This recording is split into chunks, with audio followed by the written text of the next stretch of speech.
Hey guys, I just wanted to come on and share with you something that's nearly done. I think I'm gonna add a bow here just to kind of give her a little bit more cutesiness.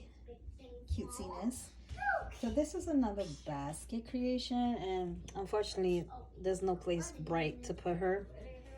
Let me see if I could put her over here so you can see a little bit better, but then the tree will be in the background.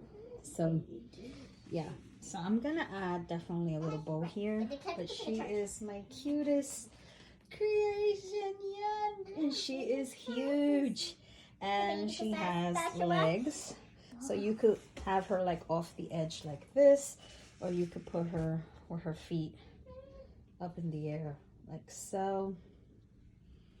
So yeah, she came out so super cute. I just love her. She is adorable. So she will be going in my Etsy shop. Again, she is very big. Her head is like, it's bigger than my hand. But I just love her facial expression. I think she came out so cute, and it's a plastic, good quality plastic basket. And so yeah, she will be going in my Etsy shop. I think she's just so stinking cute. This would be great. I was thinking of making myself one as a caddy, so that way I could put like all my tools in here for Christmas. Put my hot tools and glue gun when I'm not using it inside, and kind of have it all in one spot, as opposed to having to like grab it from here, from there.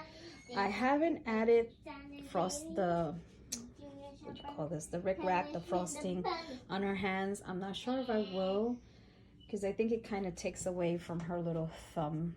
When you put the rickrack, it kind of hides that she has a thumb, so I might not. But I am definitely gonna add the bow to the neck. So let me know what you guys think. I think she came out too cute for words. Adorable.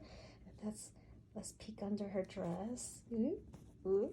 Yeah, so I was super happy about the way it came out. So please hit that like button, subscribe, and see you guys in my next video. Bye.